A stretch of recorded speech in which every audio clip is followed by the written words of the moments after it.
Hello everyone, आप सभी का मेरे चैनल सुप्रियाज वर्ल्ड पर एक बार फिर से स्वागत है।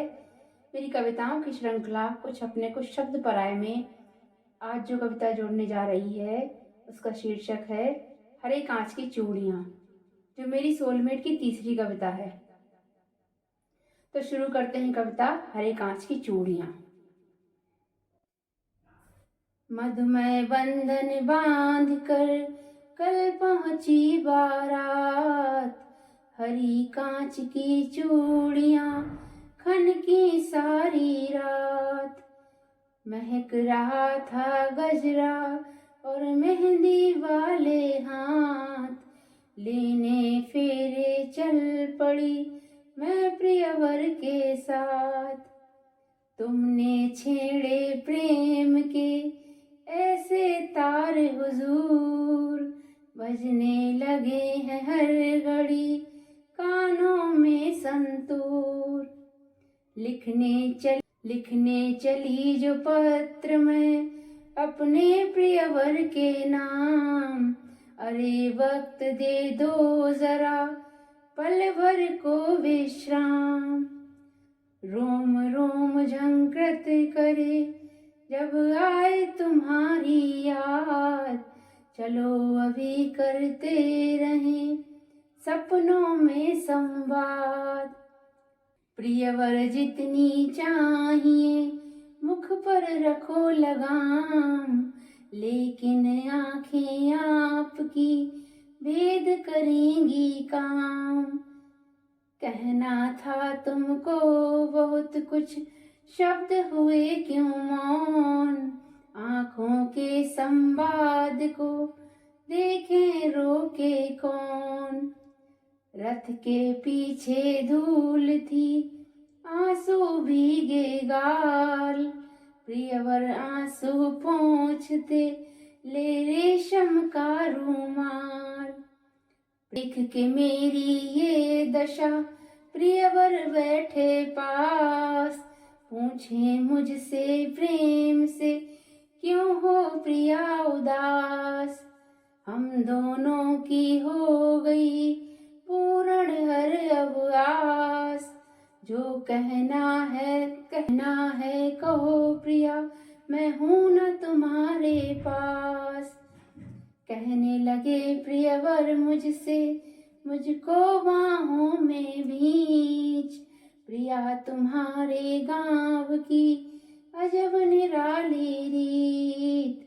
हवा छेड़ती प्रेम धुन पत्थर गाते गीत, मिट्टी की सौंधी खुशबू और पीपल की छाँव। खलिहानों में सरसों फूली है कितना सुंदर गाँव, से कह दिया जो मेरा था संताप।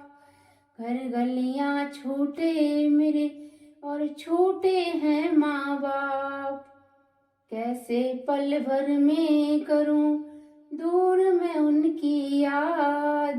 देख के मेरे आंसू ना होना आप उदास।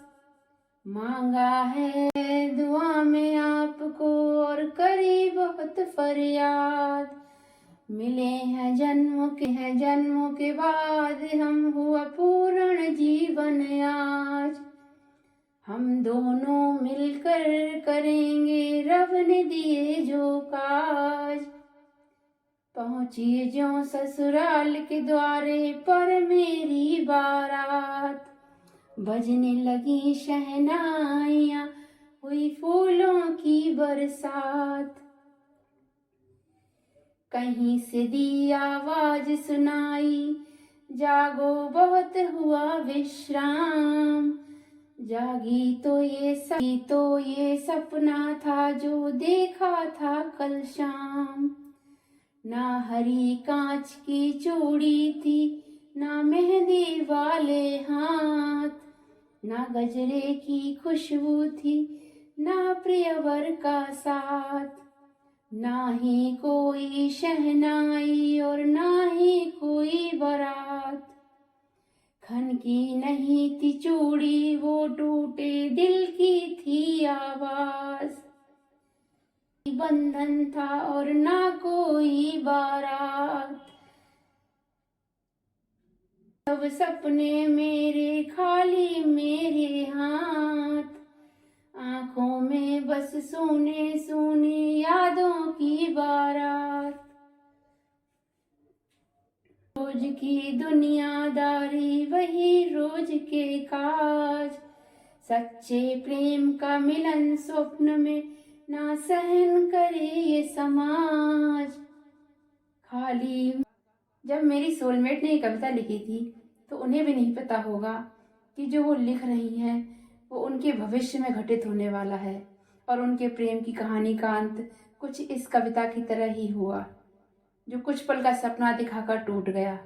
बहुत इंतजार के बाद उन्हें उनका साथी मिला, और शायद किस्मत को उनका साथ होना पसंद नहीं आया।